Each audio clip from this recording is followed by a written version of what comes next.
Amis colombophiles, c'est Joe, j'espère que vous allez bien. Petit après-midi tranquille au soleil. Avec ces pigeons, il n'y a rien de mieux.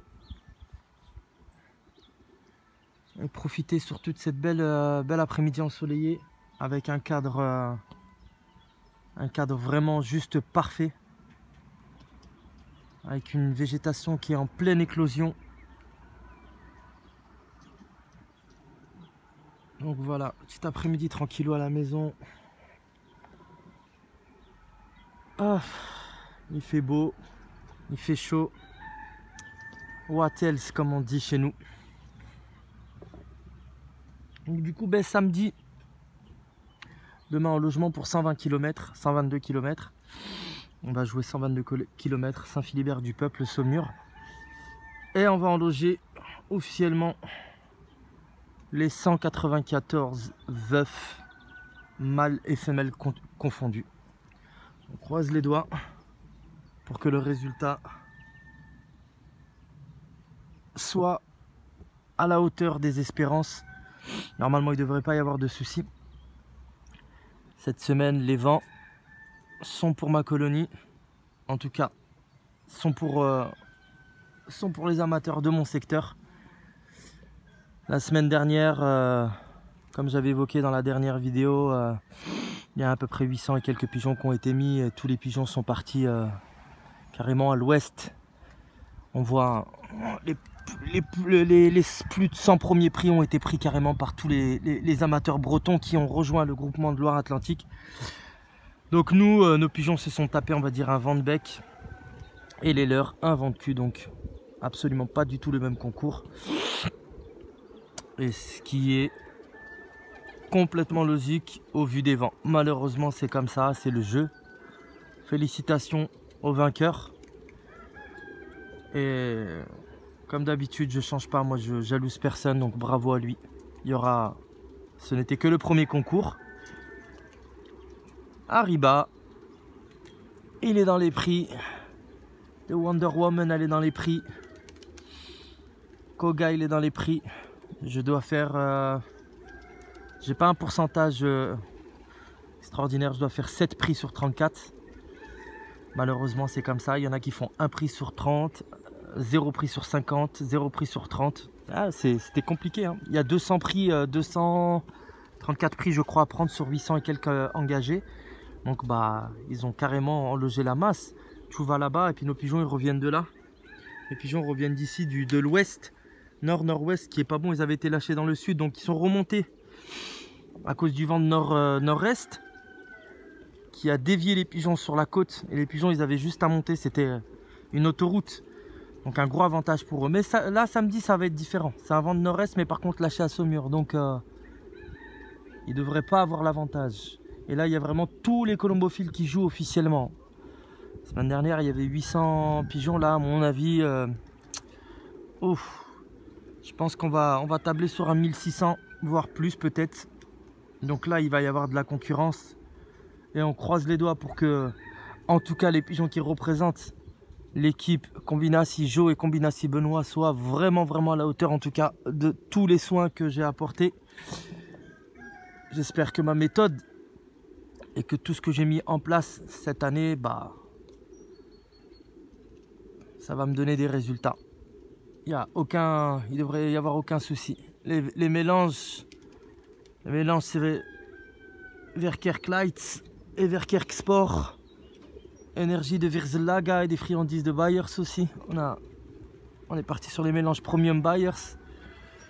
Et après 80%, voire 90%, c'est les produits des Ron Freights ou Brocamp en complément alimentaire. Et aussi Travifarma. Voilà. Et pour ce qui est de la médication, je fais confiance à Benoît qui est mon vétérinaire personnel et qui joue aussi avec moi. Et après, pour ce qui est du management et de l'entraînement, c'est moi et Benoît. Donc une fois par semaine, 40-50 km. Donc on est bon dans notre programme pour le moment. Il y a pas mal de... Il y a du duvet dans les cases tous les jours. Les fientes sont très correctes et les pigeons montrent réellement qu'ils ont envie de voler, qu'ils ont la joie de voler. Ça part vraiment, que ce soit les mâles et les femelles, ça part vraiment partout, dans tous les sens. Ça fait des saltos, ça claque des ailes, la santé est là. Donc il ne devrait pas y avoir de soucis, en tout cas dans les concours à venir. Il y a aussi les 13 premiers jeunes de l'année aussi qui volent avec les mâles. Donc ils volent depuis peu de temps. Les 13 premiers sevrés. Ils sont vraiment magnifiques ces 13 premiers sevrés d'ailleurs. Donc c'était les 13 des box là-bas. Et plus particulièrement des origines de Jan Ooijmans, du New Harry, Botti Harry, Olympic Cape, du Harry, Olympic Cape de Combinatie Mantel, Porsche Burgum avec dans sa descendance, Olympic Cape, Olympic Magnum, Olympic Toe de Peter Sobauer. Qu'est-ce qu'il y a aussi? Il y a des pigeons dans les 13, il y a des Schreil aussi, des frères Schreil aussi, de la lignée du Premier National NPO Châteauroux, local héros. Il y a aussi du Kopman, il y a aussi du Peter van der Merwe, il y a du Gabi van den Havel. Qu'est-ce qu'il y a encore? Verkerk un petit peu aussi. Donc c'est vraiment un mix dans les 13 là. Si tout va bien, c'est les 13 que je vais jouer cette année. Voilà, parce que je voulais pas jouer avec les pigeonneaux parce que j'ai pas mal de... J'ai déjà tant cassé de vieux et de 1 an. Il y a pas beaucoup, il y a très peu de personnes qui jouent avec autant de pigeons. 194 c'est déjà... Allez, c'est déjà... c'est déjà beaucoup. Et sinon il fallait encore rajouter un compartiment supplémentaire pour les jeunes, mais je veux pas m'en sortir. Alors ça veut dire que tous les ans je dois encore faire ça, donc je préfère attendre à la fin de la saison, presque à la fin de la saison, puis avec les pertes qu'il va y avoir, et commencer à élever plus tardivement. Cette année c'est la décision que j'ai prise. Bah au moins aussi je vais pas aussi casser mes pigeons. Mes reproducteurs sont séparés, hein. C'est uniquement les box ici, en fonction de quelques demandes d'amis, des amateurs qui ont envie d'acheter quelque chose de très correct. Alors bah je fais des accouplements pour ces gens là et je garantis à 100% l'origine en fonction de ce qu'ils me demandent. Là il y a eu pas mal de gens qui ont commandé des pigeons de Van Loon, de Enil Grauk, Piet Verbrey, de Cohen Minderhout, du Gelork, de Wallace Zanges aussi, de Günther Prong. Qu'est-ce qu'il y a encore qui a été commandé aussi? Peter Janssen, Harry aussi, la lignée du Harry, de Ooijmans, Shea aussi de Egerkamp, Joke de Jan Kamen. Qu'est-ce qu'il y a encore? De Olympic Hurricane de Willem de Bruijn, Danny van Dijk, la lignée de son canon. Voilà, beaucoup de pigeons de Ooijmans, des frères Schreil, de Venstra aussi, de la lignée de Dolce Vita, Rolex, etc. Donc ça c'est les lignées en tout cas que les gens m'ont demandé. Pour le moment, il y a quelques pigeonneaux qui vont aller chez des amateurs qui ont acheté ces jeunes. J'espère qu'ils vont bien réussir avec. Voilà, moi comme je dis, hein, j'achète des pigeons et puis je vends aussi des pigeons. Donc chaque personne qui est intéressée, il n'hésite pas à me contacter, c'est avec grand plaisir. Le prix des jeunes est 60 € le pigeonneau. Et après, il y a, pour commencer, le tarif c'est 60. Et après, ça augmente en fonction des couples. Parce que je ne vais pas vendre, par exemple, le prix d'un... Par exemple, je ne vais pas vendre une Porsche pour le prix d'un âne ou d'un cheval. Vous voyez ce que je veux dire? Même un pur sang arabe, allez, un âne plutôt, parce qu'il y a des pur sang arabes qui coûtent très très cher. Mais voilà. Ou par exemple, je sais pas moi, une 4L ou une Renault ou quelque chose comme ça, un Clio, Twingo, pour le prix d'une Porsche. La Porsche, elle a son tarif et le Twingo, elle a son tarif. C'est aussi logique. Donc, mais ce que j'aime bien aussi, c'est que les amateurs viennent plutôt me visiter, choisir eux-mêmes. Et ça fait toujours plaisir de rencontrer aussi des gens, de pouvoir discuter aussi avec des gens, d'échanger au niveau de sa passion. Et surtout, ce que je souhaite, c'est toujours la réussite. Il y avait un amateur, mais qui n'avait pas du tout écouté mes conseils, mais vraiment pas. Bah, il se reconnaît parce que je sais qu'il regarde les vidéos. Il avait acheté des tardifs et je sais pas, il a entraîné les pigeons ou je sais pas du tout réellement ce qu'il a réellement fait. Il doit me contacter parce qu'on doit parler de ça. Et il a perdu les jeunes. Mais c'est un jeune colombophile, hein, qui n'a pas encore vraiment l'expérience et et il y a la fougue aussi, tu vois. Les jeunes colombophiles sont fougueux, ils achètent des pigeons, c'est bien, mais ils veulent tout de suite gagner, tout de suite faire du grand fond, tout de suite. C'est bien plus compliqué que ça. Faut pas mettre la charrue avant les bœufs. Déjà, si tu veux vraiment, comment dire, jouer le fond et le grand fond, déjà, il faut déjà se familiariser correctement dans les concours de vitesse et déjà faire des prix corrects dans les concours de vitesse et petit demi-fond. Et après, tu gravis les échelons. Mais tu cherches pas à directement aller faire du fond, du marathon. Avant déjà, essaye d'abord de faire des prix correctement dans la vitesse. Et après, tu vois pour jouer les longues distances. Mais perdre des pigeons au bout du deuxième concours, pratiquement toute l'équipe, ça, ce n'est pas possible. Et surtout avec les tardifs. Ça, les tardifs, je l'ai souvent dit. Et j'avais dit à cette personne, laisse les pigeons tranquilles à la reproduction, entraîne-les correctement. La première année, la deuxième année, tu seras les jouer. Mais il a voulu directement jouer ces pigeons et il les a perdus. C'est dommage parce que, franchement, les yeux fermés, quand il était venu ici, j'avais bagué pour ce jeune des meilleurs, des pigeons de fond, grand fond que je venais d'acheter. Et franchement, l'origine est extraordinaire. C'est des pigeons qu'on a acheté pratiquement tous sur pipage.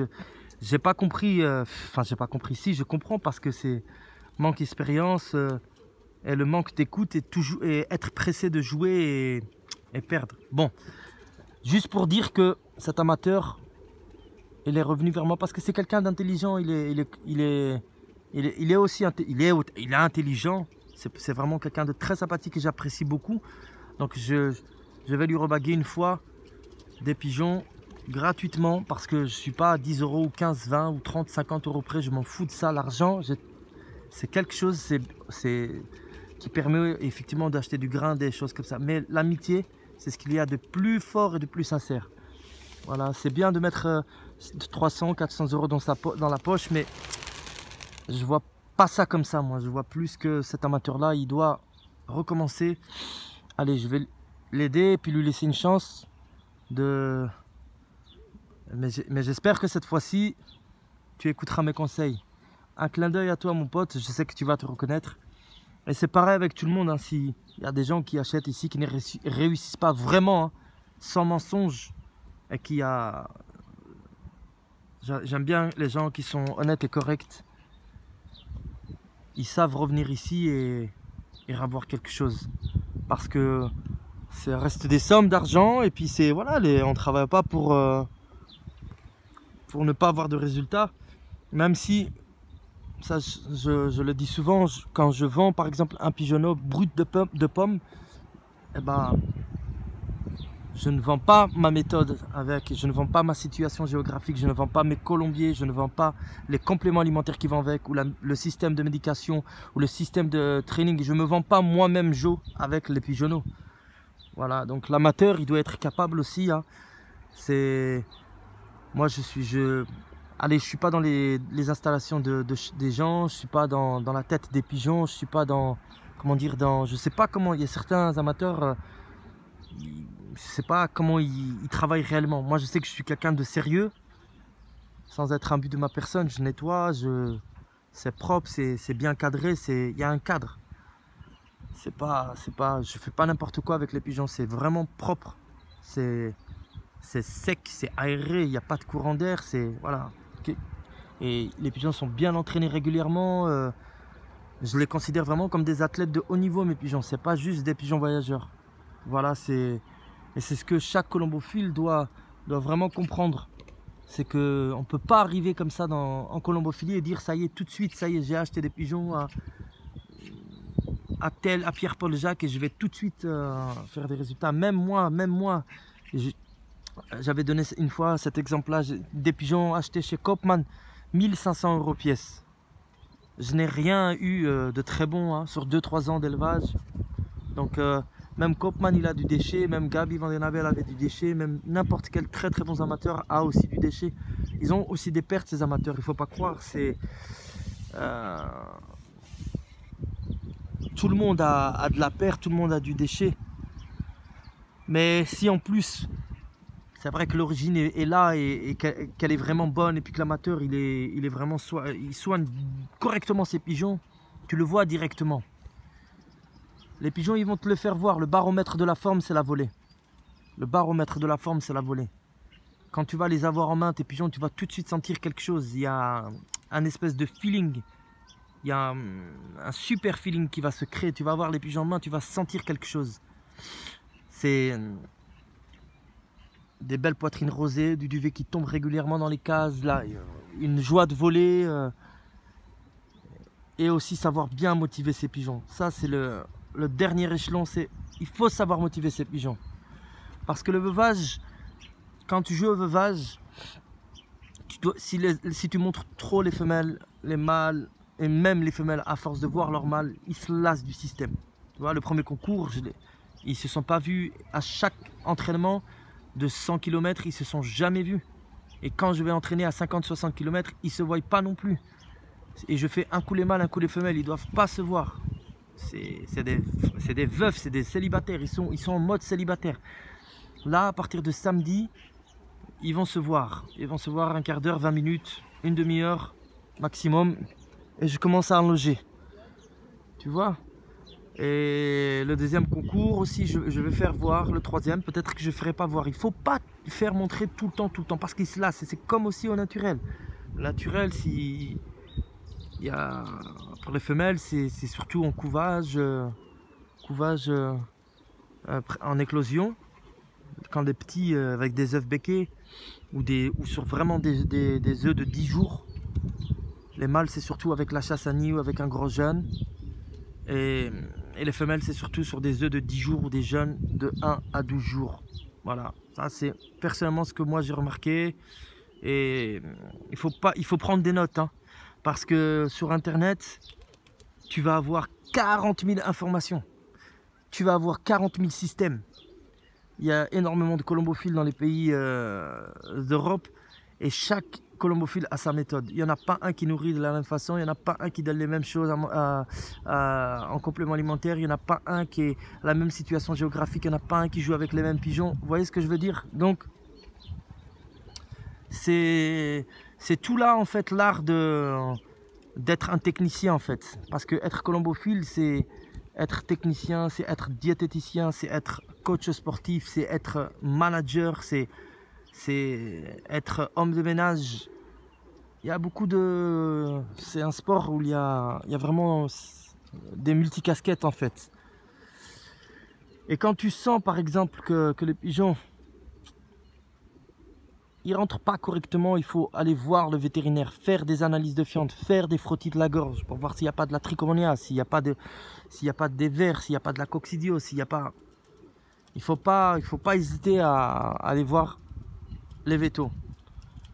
Il y a des vétos, voilà, il y a beaucoup de gens qui ont peur des vétos, qui pensent que les vétos, ils vont tout de suite contacter comment on appelle ça, les organismes sanitaires pour fermer les colombiers, tout ça. Non, il y a des noms de vétérinaires, il y a des colombophiles vétérinaires, voilà.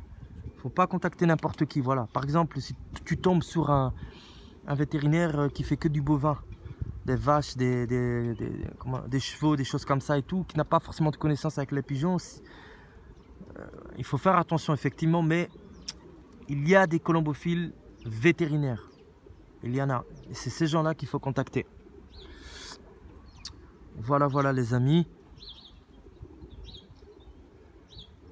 J'espère en tout cas que chez vous aussi les pigeons vont bien, que vous êtes vraiment au taquet, que vous êtes motivés, que vous êtes à fond. La saison colombophile, elle commence, mais elle passe vite. Tu fais un concours après le deuxième, tac, week-end, ça y est, hop, un mois est vite bâclé, hein. Alors il faut profiter un maximum de chaque moment et on est toujours excité, toujours pressé de voir les premiers résultats et voilà quoi. Mais jamais baisser les bras. Il faut pas baisser les bras. Si les pigeons volent pas correctement, si il y a forcément quelque chose, il y a forcément un problème quelque part. Et pour moi j'ajouterais même qu'il y a plus de mauvais colombophiles que de mauvais pigeons. Très sincèrement, hein, je reste persuadé de ça. Mais c'est au colombophile de savoir bien manager dès la naissance du pigeon. Dès la naissance du pigeon. Faut pas attendre 1 an et demi ou 2 ans avant de commencer à entraîner ces pigeons et de se dire ouais je vais les perdre. Au contraire, c'est quand ils sont jeunes, à partir de 3 mois, 4 mois, tu commences à les entraîner. Il y en a même qui entraînent à 2 mois et demi. Dès leur plus jeune âge, l'année de la naissance, pas de stress, découverte du panier. Dès leur plus jeune âge. Il y a forcément quelques-uns qui vont se perdre, mais c'est pas grave. Le tri doit s'effectuer, tu gardes que les meilleurs, tu sélectionnes ceux qui font uniquement des prix de tête. Tu remplis pas ton colombier avec des bras cassés, des touristes qui reviennent à chaque fois prix de fin de classement ou qui reviennent à chaque fois tout le temps le lendemain ou à la rigueur tu les fous dans des concours de fond, ils se perdent ou s'ils reviennent en tête, tu vois ce qu'ils sont capables de faire. Mais il faut pas s'emmerder à garder des pigeons qui vont rien te donner, même s'ils sont très beaux en main. Parce que le physique ne fait pas l'intelligence d'un pigeon. Absolument pas. Le physique ne fait absolument pas l'intelligence du pigeon. Les êtres humains, c'est pareil, hein. Il y a des gens qui sont gros, il y a des gens qui sont tout petits, il y a des gens qui ont des défauts physiques, mais qui sont très intelligents. Donc, c'est pas le physique qui va faire l'intelligence. Il y a des gens qui sont très beaux. Des fois, tu parles avec une fille qui est très belle ou un mec qui est très beau. Tu vas parler 10 minutes, un quart d'heure avec et au final, tu as juste envie de lui dire, vas-y, on va voir ailleurs si j'y suis. Parce que, pas intéressant. Pas de discussion intéressante, pas de... Donc c'est pas la beauté physique hein, qui fait les qualités intellectuelles d'une personne. Absolument pas. Et chez le pigeon voyageur, combien de pigeons voyageurs ne sont pas spécialement beaux en main et sont absolument intelligents? Il y en a énormément. Moi qui voyage pas mal en fin de saison, qui vais beaucoup en Hollande et qui vais beaucoup en Belgique, j'ai eu des champions nationaux, j'ai eu des premiers as-pigeons nationaux dans les mains, des premiers nationaux, des vainqueurs internationaux et tout ça dans les mains. Je peux vous garantir que c'est pas les plus beaux en main. Hein. Donc le tri à l'air, toutes ces blablateries, personnellement, c'est pas pour moi. Je trie en main. Oui, quand il y a vraiment nécessité que le pigeon c'est une catastrophe. Mais je suis pas non plus un... Faut pas non plus... Il y a trier, voilà. C'est pas quelques défauts physiques, une fourche légèrement ouverte, un dos légèrement mou. Vous voyez ce que je veux dire? Il y a des... il faut sélectionner au panier, hein, c'est la sélection à la main. Et ceux qui sélectionnent aussi les pigeonneaux. Mais mon Dieu, quelle erreur monumentale. Ils gardent que les pigeonneaux qui ont bien marché l'année de leur naissance. Et tous ceux qui n'ont pas fait de prix les tuent, les pauvres. Alors que la plupart du temps, les meilleurs pigeonneaux, c'est ceux qui n'ont pas fait de prix l'année de leur naissance. Tu les laisses en 1 an, ils cartonnent, ils cassent la baraque. Moi, ça a toujours été comme ça et je parle avec des gars qui sont au top aussi. C'est la même chose chez eux. C'est pas parce qu'un pigeonneau, il a rien fait l'année de sa naissance qu'il est pourri et qu'il n'est pas intelligent. Laisse-le tranquille. Laisse-le jouer correctement en 1 an ou en 2 ans. Tu vas voir si il va pas se déclarer. Voilà, sur ce, j'arrive à 25 minutes. Parce que après j'ai du mal à télécharger les vidéos sur YouTube. C'était un petit passage comme ça. Comme je profite à l'extérieur, j'ai dit allez hop, je vais faire une vidéo. Je vous salue en tout cas. Tous mes amis qui suivent les vidéos, n'oubliez pas de vous abonner. N'oubliez pas de mettre un j'aime. N'oubliez pas de partager. N'oubliez pas de mettre un commentaire. N'hésitez pas. Voilà. Je vous dis en tout cas à bientôt donc à samedi. Normalement pour le concours, si j'arrive à choper, comment il s'appelle, Benoît, pour qu'il filme l'arrivée du concours, ça serait vraiment bien. Ça je vous avais promis en tout cas, enfin j'espère en tout cas vous faire quelques vidéos d'arrivée de concours. Voilà, et puis donc à voir si je suis pas seul, parce que s'il est là il pourra filmer et moi je pourrais faire rentrer les pigeons rapidement. Donc voilà. Je vous dis bon courage, je vous souhaite une agréable fin d'après-midi et je vous dis à bientôt pour une prochaine vidéo. A plus les gars, ciao.